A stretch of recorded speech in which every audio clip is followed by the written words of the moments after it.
merci beaucoup. En tout cas, c'est un plaisir intense d'être avec vous.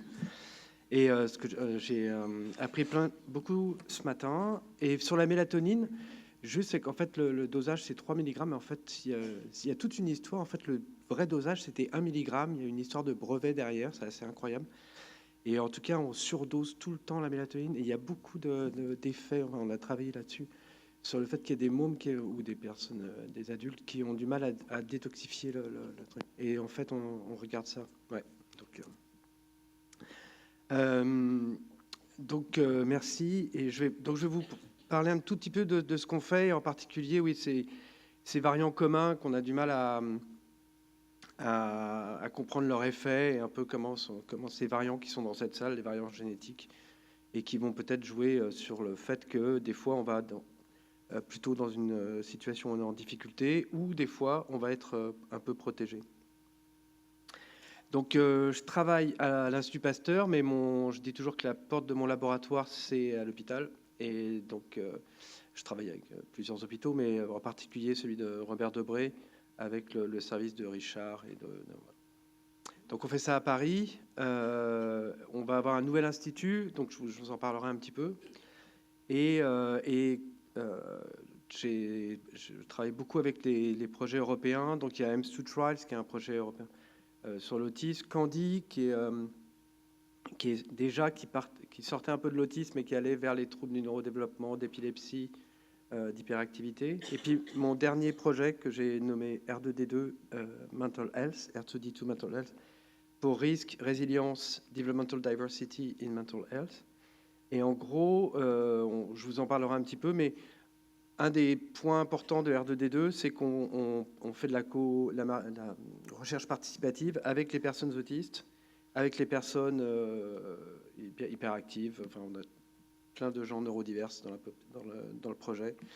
Et c'est assez riche.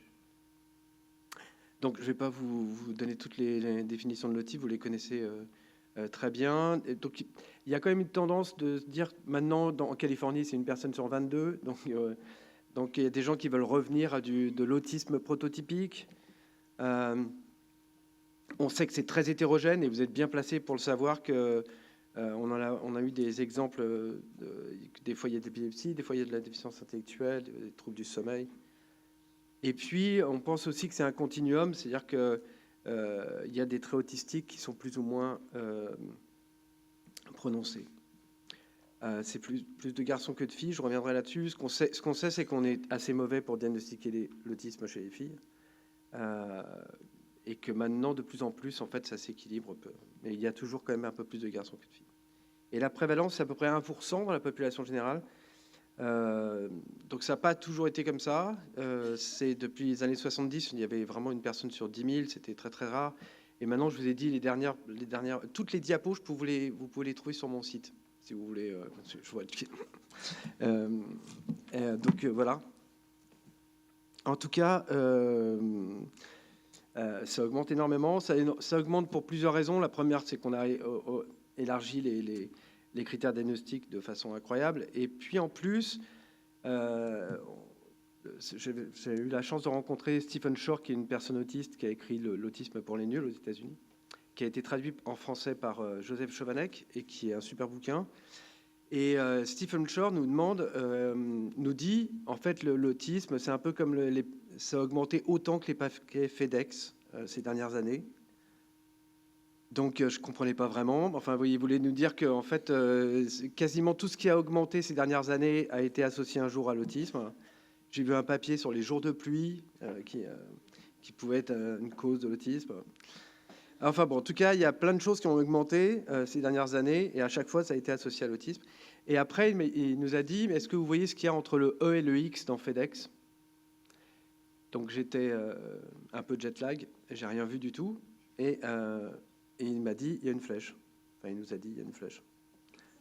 Voilà, c'est ce que vous allez apprendre aujourd'hui. Donc, à chaque fois que vous verrez un paquet FedEx, maintenant, vous allez voir la flèche, vous allez penser à moi, et vous penserez à l'autisme.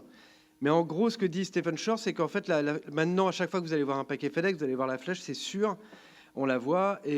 Mais par contre, l'autisme, c'est un peu comme ça, c'est un peu comme la flèche de FedEx. Avant, elle était là, mais on la voyait pas. Et en fait, donc pour être un peu plus scientifique, Santosh, qui a fait un super boulot il y a quelques années, il a regardé la prévalence de l'autisme dans la population générale et la prévalence de la déficience intellectuelle ces 10 dernières années. Et il montre qu'en fait, on a de plus en plus de personnes autistes à tous les âges, mais ce qui est moins médiatisé, on a un peu moins de personnes avec déficience intellectuelle. Et en fait, ce qui est sûr, c'est que tu as des vases communicants entre maintenant, vous êtes bien placé pour le savoir, il y a des personnes qui étaient, il y a quelques années, avec un diagnostic de déficience intellectuelle, qui maintenant ont une déficience intellectuelle plus autisme. Et donc, on a aussi augmenté cette population de personnes autistes dans le spectre des personnes avec déficience intellectuelle. Aux États-Unis, d'avoir un enfant avec autisme, ça vous ouvre les portes du medical care, des supports. Donc il y a beaucoup aussi de médecins qui ont tendance, pour aider les familles, à donner un diagnostic d'autisme pour que les familles soient un peu mieux aidées que s'ils avaient un enfant avec des déficience intellectuelle, ce qui est un peu dingue, mais en tout cas, ce qui est dingue, c'est qu'une personne avec déficience intellectuelle n'ait pas d'aide. Voilà. Donc la génétique de l'autisme, ça serait simple si c'était comme ça, avec papa, maman et l'enfant, avec les t-shirts, je sais pas pour ceux qui voient. Mais en fait, des fois, c'est assez simple et vous êtes bien placé pour le savoir. C'est pour ça il y a Génopsie. C'est que des fois, il y a une seule mutation. En tout cas, c'est avec un effet très très fort. Et donc, c'est ce qu'on avait trouvé en 2003, donc il y a plus de 20 ans. On avait trouvé ces fameuses protéines à la synapse, les neuroligines, qui pointaient que l'autisme était peut-être quelque chose de synaptique. Et puis après, quelques années après, on avait trouvé SHANK3. Et donc, juste pour vous donner un peu un exemple, parce que c'était à l'époque, on avait ici, c'est une mutation d'origine 4 avec un garçon autiste et son frère qui avait ce qu'on appelait un syndrome d'Asperger à l'époque. Et le garçon, enfin Asperger, il voulait être infirmier, après il voulait être chauffeur de taxi, il connaît toutes les rues de Göteborg par cœur, il peut les dessiner. Donc c'est un autiste sans déficience intellectuelle. Et ils avaient cette mutation dans une protéine d'adhérence neuronale, neurologie. Et puis SHANK3, vous le connaissez par cœur, c'est avec cet aspect de dosage génique où, moi c'est ça qui m'avait étonné à l'époque, c'est que vous avez perdu une seule copie et vous avez un phénotype très sévère avec tout ce qui a été rappelé ce matin. Voilà, ça c'est les gens qui ont bossé. On n'était que 3 à l'époque. Il y avait Stéphane qui était étudiant en thèse et Hélène, la technicienne. Et vous voyez qu'ils ont fait autre chose que de trouver des gènes impliqués dans l'autisme. Hop, voilà. Et Christelle qui a trouvé ce gène SHANK3. Voilà. Donc après, après SHANK3, on a avec Claire, on a identifié des mutations dans le gène SHANK2, SHANK1. Et donc on a fait cette étude avec de regarder le QI des personnes qu'on étudiait, et puis le Autism Diagnostic Interview, qui est donc plus tu scores, plus tu as des problèmes d'interaction sociale, de communication verbale, non verbale, repetitive behavior. Et on voit que les personnes avec mutation SHANK1 en vert sont plutôt dans des QI tout à fait dans la norme. SHANK2, c'est un peu intermédiaire. Et SHANK3, par contre, malheureusement, c'est très, très sévère. Donc ça a été un peu une mauvaise nouvelle. C'est-à-dire qu'on pensait qu'on allait trouver des mutations, OK, et qu'on espérait que quand même SHANK1, SHANK2, SHANK3, qui sont des protéines synaptiques qui se ressemblent un peu, des échafaudages, on se dirait c'est un peu la même forme d'autisme. Et ben là, on voit que même avec SHANK1, SHANK2, SHANK3, on a des degrés de sévérité aux aspects cognitifs qui sont très très importants.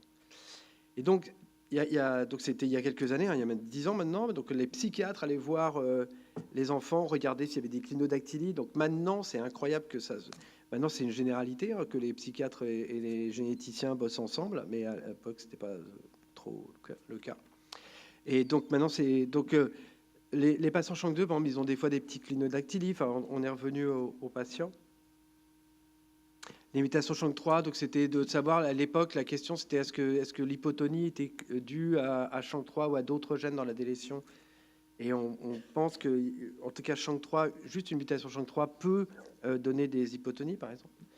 Et donc on a un système comme ça avec des formes très très différentes en termes d'architecture génétique. Des fois, c'est une seule mutation qui va donner l'autisme. Et donc maintenant, d'après il y a plusieurs sites, je reviendrai là-dessus, mais vous les connaissez probablement aussi bien que moi.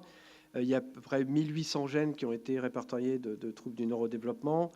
Il y en a à peu près 200 qui sont un peu plus pour l'autisme.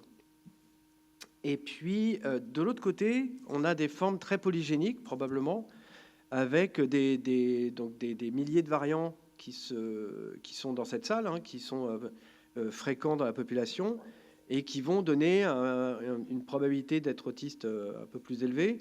C'est un peu sous-clinique chez les parents, et puis ça s'accumule chez l'enfant, et ça fait que la personne a un diagnostic. Et donc ça, c'est une autre culture. Donc on fait des GWAS, on fait des stats, il y a des équations, tout ça. On peut faire ça pour l'autisme, on peut faire ça pour le QI, ce qui en France est un peu compliqué, mais en tout cas, ou pour des années d'études, on regarde les variants qui vont faire que vous avez plus d'années d'études, ce qui est pas évident de comprendre et pas évident d'interpréter, ou des aspects d'empathie, je reviendrai sur ça. Et donc au laboratoire, et je pense que ça c'est important, et je pense que ça va changer aussi, c'est que je dis toujours que j'ai mes copains monogéniques et mes copains polygéniques, et qui se parlent pas trop, mais au labo, il y en a donc je sais pas lesquels sont monogéniques et ceux qui sont polygéniques, mais en gros, les monogéniques sont plutôt cliniciens et les polygéniques sont plutôt statisticiens, mais des fois, on peut bosser ensemble et c'est super. Et donc, un des tests qu'on avait fait il y a quelques années, c'est Simon Baron-Cohen qui avait mis ça en place il y a très très longtemps, ça s'appelle lire l'esprit dans les yeux. Lire l'esprit dans les yeux. Et donc, vous pouvez aller sur mon site pour voir si vous savez lire l'esprit dans les yeux. Donc, en gros, on vous donne des yeux, des yeux. Et on vous demande, est-ce que vous pensez que cette personne est playful ou confortante ou irritée, ou est-ce qu'elle s'ennuie? Donc vous cliquez, vous choisissez, vous cliquez, vous avez 36 paires d'yeux comme ça. Et donc si vous avez un score de 36, vous êtes super doué pour lire l'esprit dans les yeux. Si vous êtes à peu près là, vous êtes dans la moyenne. Si vous êtes là, vous inquiétez pas. Mais bon, vous n'êtes peut-être pas super... mon beau-frère, il est là. Et il vote Trump. Donc je ne sais pas s'il y a une corrélation non plus, mais il me dit qu'il prend beaucoup d'informations dans la bouche, ce que certaines personnes d'autistes me disent aussi. Et pour une personne neurotypique, c'est assez étonnant de prendre de l'information dans la bouche, mais en tout cas pour certaines personnes autistes, c'est peut-être aussi informatif que les yeux. Et c'est assez impressionnant ce qu'il y a comme information dans les yeux, quoi. Donc on a fait notre boulot de généticien, on a demandé à des jumeaux, donc la vieille méthode, des jumeaux de faire le test, et on est tombé sur à peu près 28% d'héritabilité. Donc je n'ai pas besoin de définir l'héritabilité ici, mais enfin, c'est un concept assez compliqué. Mais en gros, sur 10 points, vous avez 3 points qui sont à peu près dus à votre génome, et puis le reste dû à l'environnement. Donc il n'y a pas que la génétique.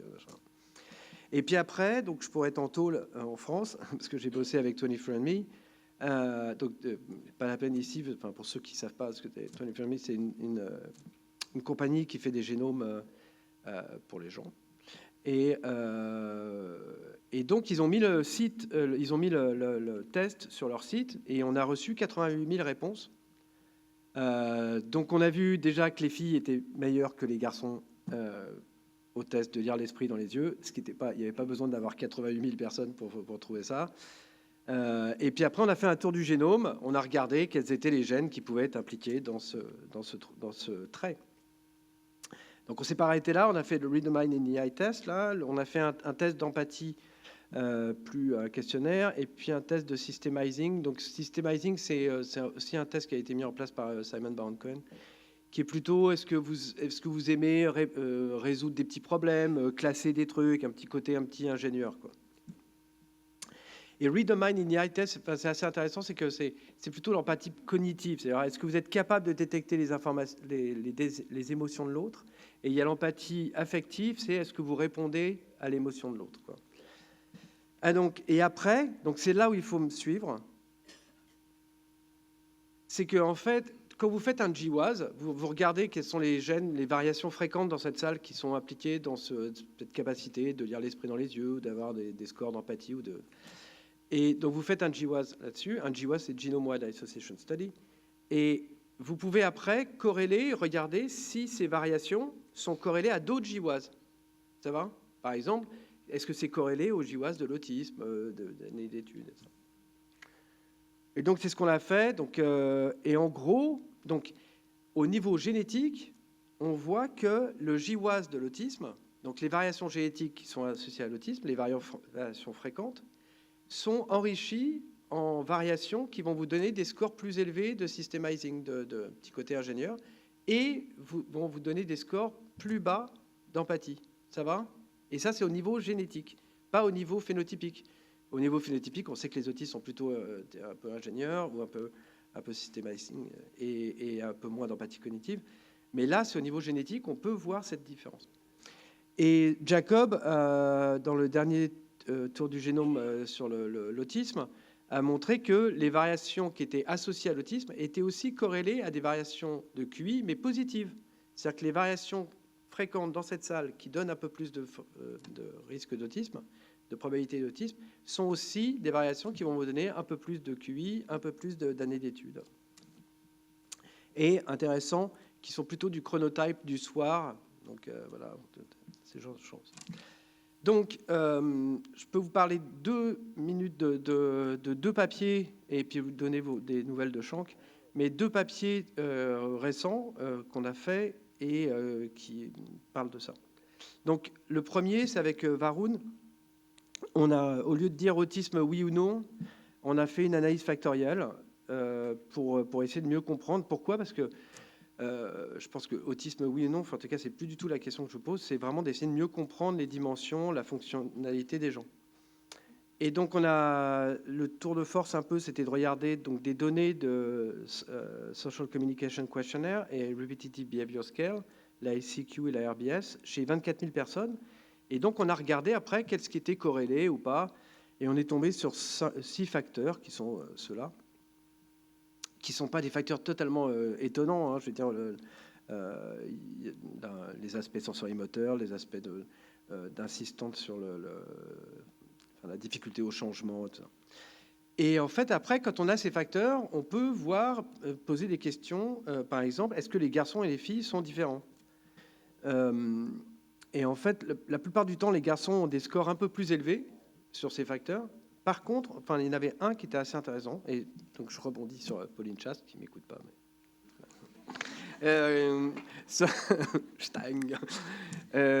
Sur automutilation, où on voyait que les filles avaient un peu plus d'automutilation, et c'est ce qu'elle a dit ce matin, donc elle a raison. C'est pour ça qu'elle ne m'écoute pas, en fait. Donc elle m'a déjà écouté 15 fois. Et en fait, on l'avait montré il y a quelques années avec l'équipe de Richard, où il avait montré aussi que il y avait beaucoup plus d'automutilation chez les filles. Donc, je trouve ça intéressant. Pour l'instant, on pourrait faire maintenant, sur ce facteur, essayer de trouver quels sont les gènes qui peuvent donner plus d'automutilation, et en particulier, comprendre un peu mieux pourquoi les filles sont un peu plus à risque. Et puis après, donc on a regardé par exemple l'effet quand vous avez des personnes avec des mutations, une seule mutation, des mutations rares, quel va être l'effet? Qu'est-ce qui va faire quel type d'autisme? Et donc on a vu, je vais juste sur les intensités des traits autistiques, ça ne change pas grand-chose, mais par contre, ça vous casse le QI. Alors, je suis désolé, j'ai les doigts hyper à chaque fois là, un PC, c'est l'horreur. Et ça casse le QI, en fait. Ça fait une réduction du QI très, très flagrante. Et ça fait que vous avez beaucoup plus de troubles associés, donc de l'autisme, pour faire rapide, l'autisme avec des déficiences intellectuelles. Pour l'autisme, quel est l'effet des polygenic scores? Donc, quand tu prends le polygenic score de l'autisme, donc tu prends toutes ces variations génétiques communes et tu les agrèges en un score polygénique. Et tu regardes, donc là, est-ce que les gens qui ont plus de scores polygéniques, est-ce qu'ils ont plus d'intensité de symptômes autistiques? Mais en fait, Vous voyez, ça augmente un petit peu. Là, je suis désolé parce que à chaque fois que je touche le truc, ça va. C'est horrible. Voilà, donc ça augmente un petit peu. Nominalement, c'est significatif, mais c'est pas incroyable. Par contre, moi je trouve que c'est hyper intéressant, c'est que si vous prenez maintenant le score polygénique de l'hyperactivité, et ben, si vous avez une personne autiste avec des scores élevés de polygenic score de ADHD, et ben, il va avoir des symptômes autistiques beaucoup plus élevés. Et si vous prenez une personne avec autisme qui a des scores polygéniques pour les années d'études, je sais qu'en France, déjà je dis ça, j'ai la moitié de la salle qui me tue, mais eh bien, ça va réduire les scores autistiques, enfin, les intensités autistiques. Donc maintenant, on peut commencer à voir quelle va être la composante polygénique sur les intensités des symptômes autistiques. Donc ça, c'est un premier papier. Il y a d'autres choses dans le papier, mais c'est les deux messages les plus importants. Le deuxième papier, c'est avec Thomas. Donc je dis toujours que voilà, j'ai passé ma vie à trouver des gènes qui vont là, et maintenant, je voudrais passer le reste de ma vie à trouver des gènes qui font que vous allez bien. Et donc, en fait, c'est pas évident parce que pour voir si vous allez bien, il faut voir des gens qui vont bien. Et souvent, on voit des gens qui vont pas bien, et on voit rarement les gens qui vont bien, et ceux qui vont bien, on va pas leur poser de questions pourquoi ils vont bien, parce que s'ils vont bien, on va les laisser tranquilles. Donc, on a pris 220 gènes impliqués dans l'autisme.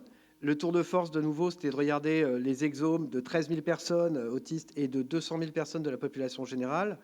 On a pris UK Biobank.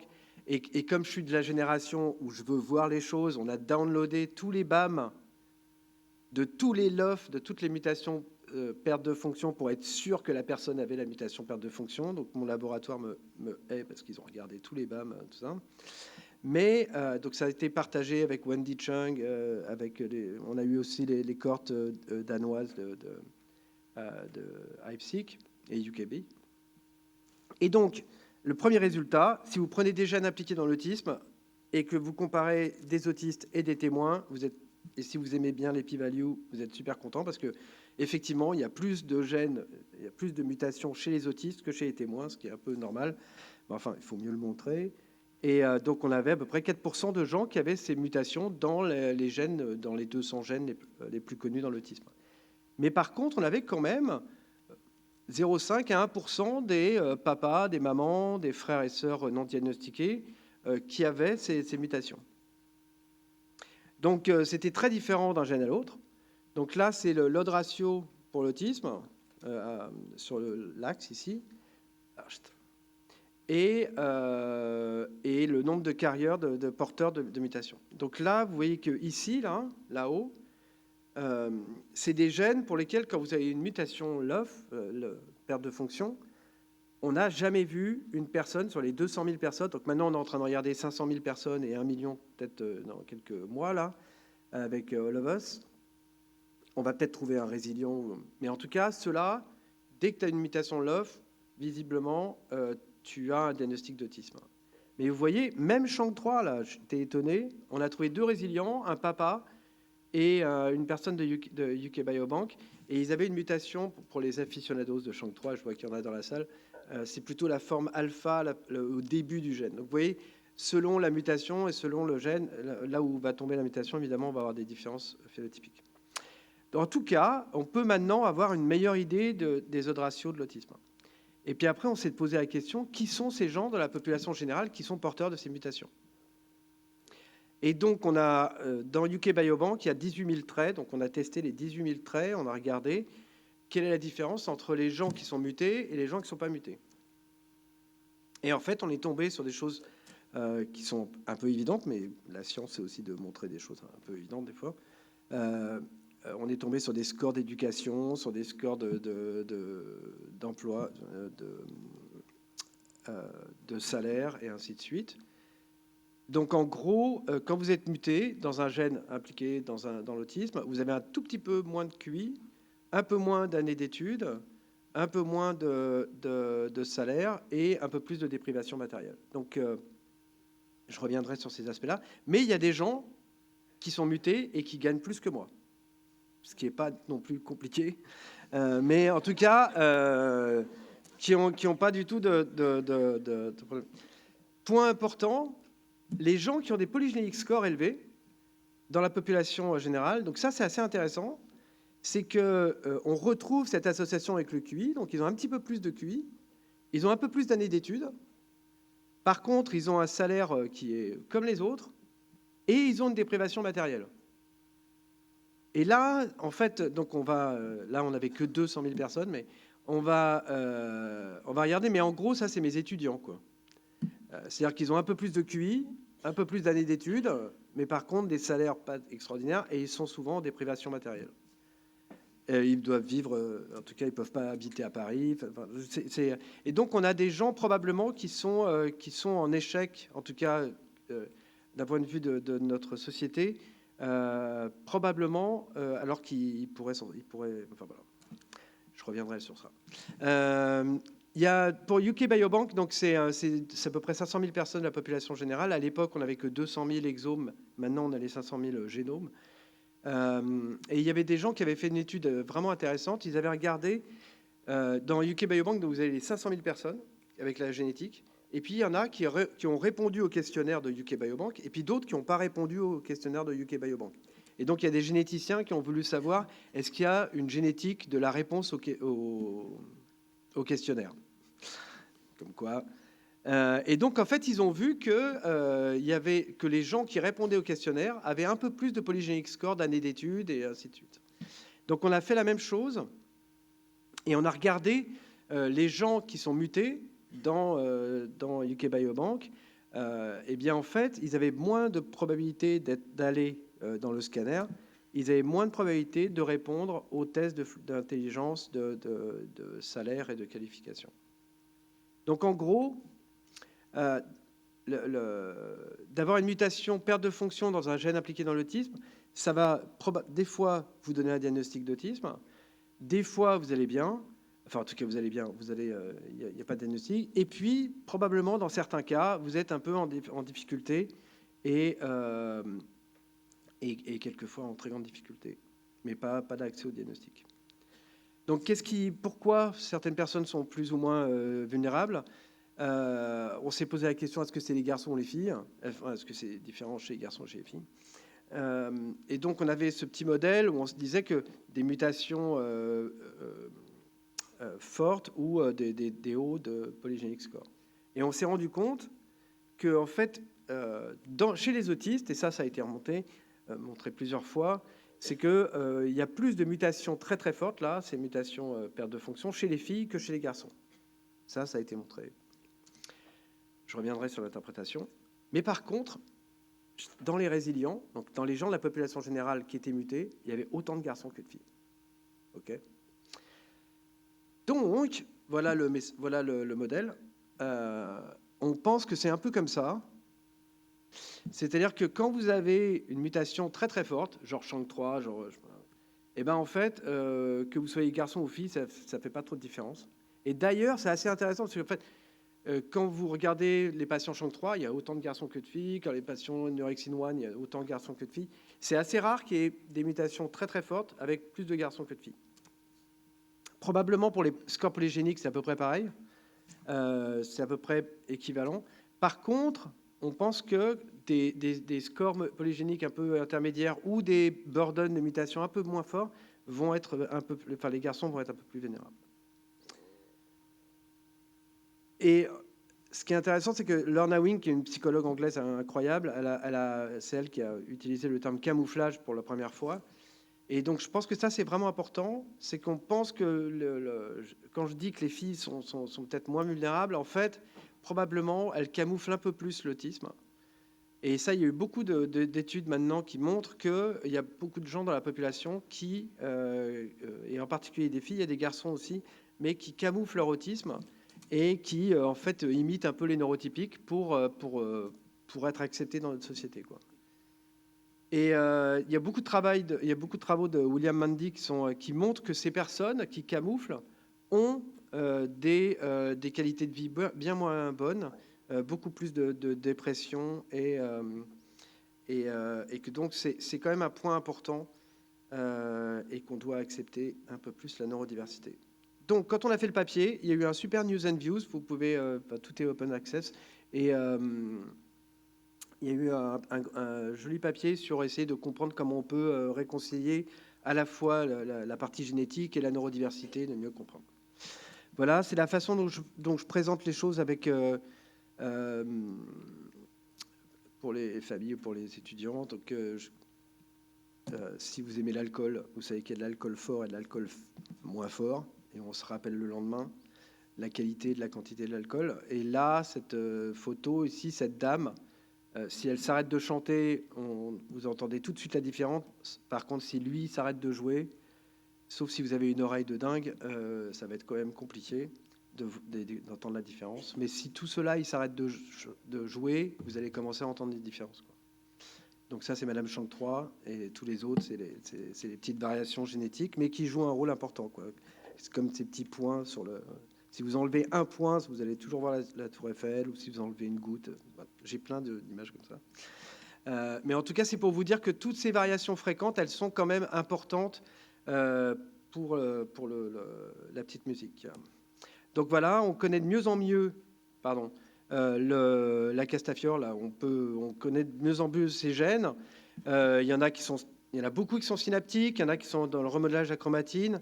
Maintenant, la taille des cercles, c'est l'odd ratio pour l'autisme. Ça, c'est hyper intéressant. C'est notre dernière revue sur l'autisme, qui a été d'ailleurs coécrite avec une personne autiste. Et donc ça, c'est les gènes qui sont plutôt exprimés très tôt dans le cortex, avant la naissance, d'accord ? Et après, tu as des gènes qui vont plutôt augmenter. Et après, tu as tous les autres gènes qui sont plutôt stables ou très faiblement exprimés. Et donc, on voit que les premiers gènes, là, c'est vraiment que du remodelage de chromatine, enfin, quasiment. Tous les autres, là, c'est des synaptiques, et puis les autres.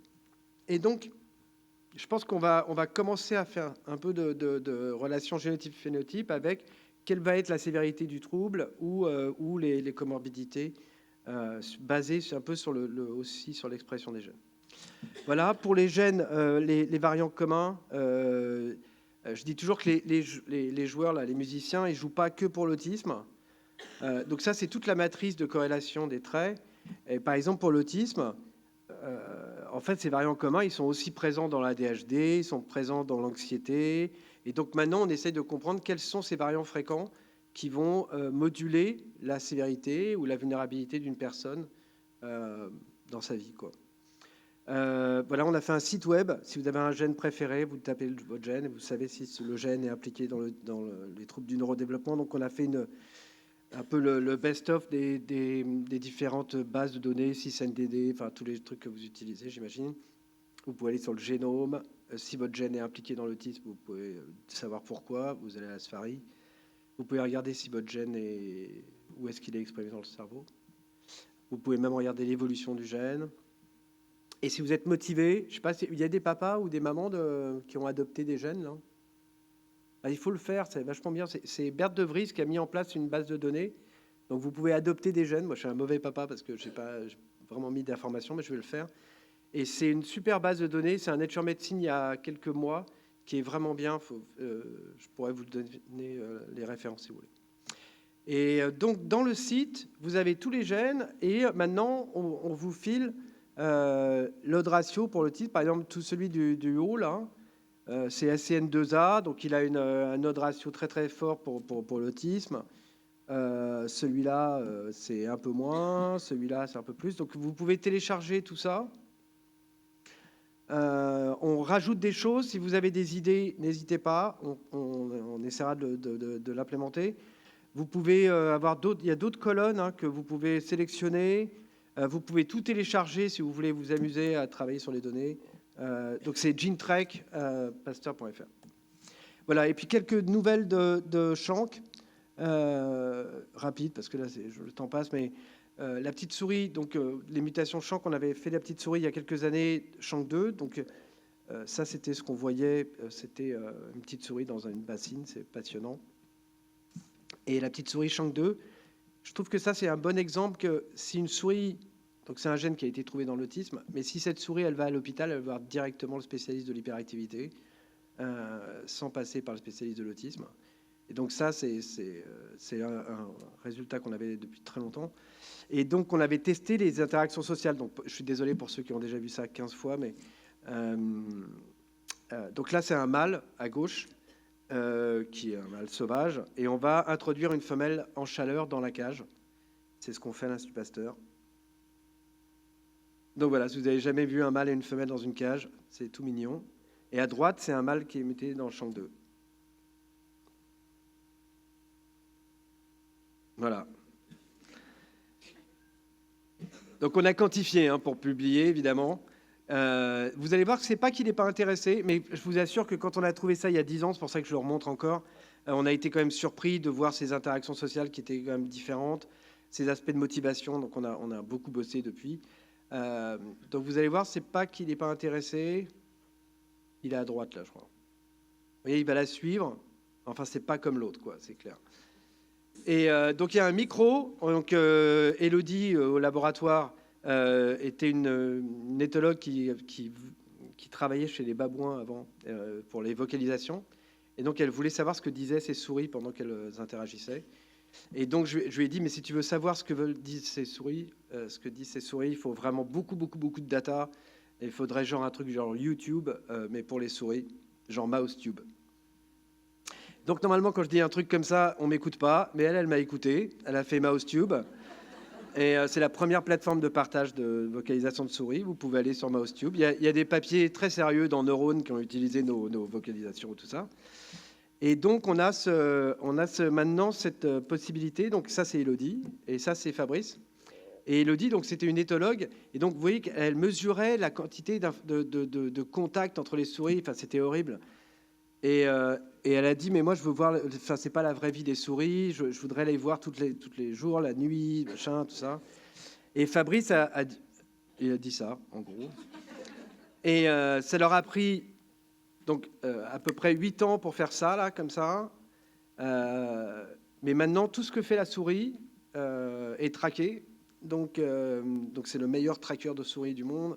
Et donc, tout ce que fait la souris, donc si elle va voir la petite souris jaune ou la petite souris rouge, si elle tourne en rond, enfin, après, vous pouvez, même si le code est ouvert, vous pouvez aller regarder. Donc, les souris peuvent être dans un endroit complètement bordélique avec des Legos et tout ça, mais elles peuvent jouer. On s'est même mis à la place des souris pour essayer de comprendre comment c'était d'être une souris dans une cage. Et donc on peut commencer à mieux comprendre la complexité des interactions. Donc on a fait une feuille Ikea. Vous pouvez faire votre Live Mouse Tracker pour les souris si vous voulez. Maintenant, il y a plusieurs laboratoires qui l'utilisent. Il y a des collègues qui utilisent ça par exemple pour tester les souris X fragiles, qui testent d'ailleurs, ils sont en train de tester le lithium sur ces petites souris. Et donc, on a un peu une pierre de Rosette. Vous savez, c'est la pierre qui a permis de déchiffrer les hiéroglyphes. Donc maintenant, on peut mettre les souris pendant 3 nuits, 3 jours, tout ce que vous avez toutes les données. Et on a aussi la vocalisation des souris. Donc on a maintenant des outils. Donc il y a plein de machine learning dans l'analyse du Live Mouse Tracker et puis pas mal sur les vocalisations. Donc je ne sais pas si j'aurai le temps de... Enfin, vous pouvez aller voir, ça fait cuit, un peu comme ça, mais dans l'ultrason. Et donc, le premier résultat qu'on a eu, et donc ça a été un peu une surprise, enfin, pas une surprise, mais... Donc, on a mis deux mâles ensemble et 2 femelles ensemble. Et à chaque fois qu'il y a un petit point bleu, c'est qu'il y a une vocalisation.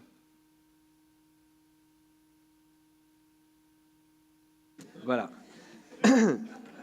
Donc, on ne travaille plus chez les mâles. Donc, on a testé à 5 semaines, à 3 mois, à 7 mois, les mâles, rien. Les filles vocalisent. En plus, quand les mâles vocalisent, parce qu'ils vocalisent quelquefois, ils sont tout seuls. Alors que quand les filles vocalisent, elles sont en groupe et c'est plutôt des interactions assez complexes. Voilà, donc ça, c'est... voilà. Vous interprétez ça comme vous voulez, mais en tout cas là il n'y a pas besoin de p-value. Enfin, le truc est, c'est assez fort. Hein? Et donc on a sur la petite souris Chang 3 là des stéréotypies, que ça soit chez les mâles, chez les femelles. On a trouvé que le striatum était vraiment très impacté au niveau du transcriptome, et on a là des résultats vraiment super. C'est bourré de GABA, enfin, c'est assez étonnant. Donc on est en train de travailler sur ces aspects-là. Dernier truc pour le lithium, pour rebondir sur le lithium de ce matin. On a fait, donc ça c'est 50 boulots en 2 secondes. On a pris des petits morceaux de peau des enfants qui étaient mutés en Chang3. On les a dérivés en neurones, et Alexandra Benchoua a screené 205 molécules FDA approved. Voilà. Et on a trouvé 2 molécules, donc le valproate et le lithium, qui augmentaient, parce que vous vous rappelez, c'est une haploinsuffisance, donc l'idée c'était de booster ce gène Chang3. Et donc je l'ai dit à Tobias, et il y a eu un papier qui a été présenté ce matin. On avait fait ce papier avec lui il y a quelques années. Il y a Gina Tonegiano, qui est madame plasticité synaptique, enfin homéostasie synaptique, qui a montré que le lithium améliorait les aspects synaptiques chez la souris et baissait ce toilettage excessif chez la souris. Donc je dis toujours qu'on a une époque incroyable pour être une souris, parce qu'on est soigné de quasiment tout, mais chez l'homme c'est quand même plus compliqué. Et donc on a lancé cet essai LISFEM. C'est Richard, c'est Anna qui est la PI qui coordonne tout ça avec Anne-Claude. Et donc on a maintenant ces 22 patients qui ont été inclus, 11 sous placebo, 11 sous lithium. C'est des enfants et qui ont soit une mutation, soit une petite délétion. Et donc vraiment à chaque fois, j'envoie des textos tous les jours pour savoir si on a les résultats. Et là, on va voir les résultats, donc c'est pas dans 2 ans, c'est dans quelques semaines. Voilà, on va avoir un nouvel institut du Robert Debré du cerveau de l'enfant. Ça va être comme ça. Donc ça, c'est les photos du futur hôpital. Je trouve qu'il ne ressemble pas à un hôpital, ce qui est déjà une bonne chose. Bon. Et puis il y aura de la génétique, mais pas que. Il y aura aussi de l'imagerie. Et en fait, dans l'hôpital, on a envie, et donc j'espère que on va tous bosser ensemble. Mais l'idée, c'est de désiloter un peu le parcours médical et le parcours éducatif, et d'essayer de voir comment on peut améliorer tout ça, quoi. Voilà, l'équipe de Richard, ils font pas mal de trucs. Il y a Clepsy, si vous ne connaissez pas, pour les ressources pour les familles. C'est beaucoup utilisé. Et puis donc R2D2, de nouveau, trois changements de paradigme. Le premier, c'est qu'on travaille plus que sur le risque, mais on travaille sur la résilience aussi. Donc on regarde des gens qui vont bien et on essaye de comprendre pourquoi eux, alors qu'ils sont mutés, ils vont bien.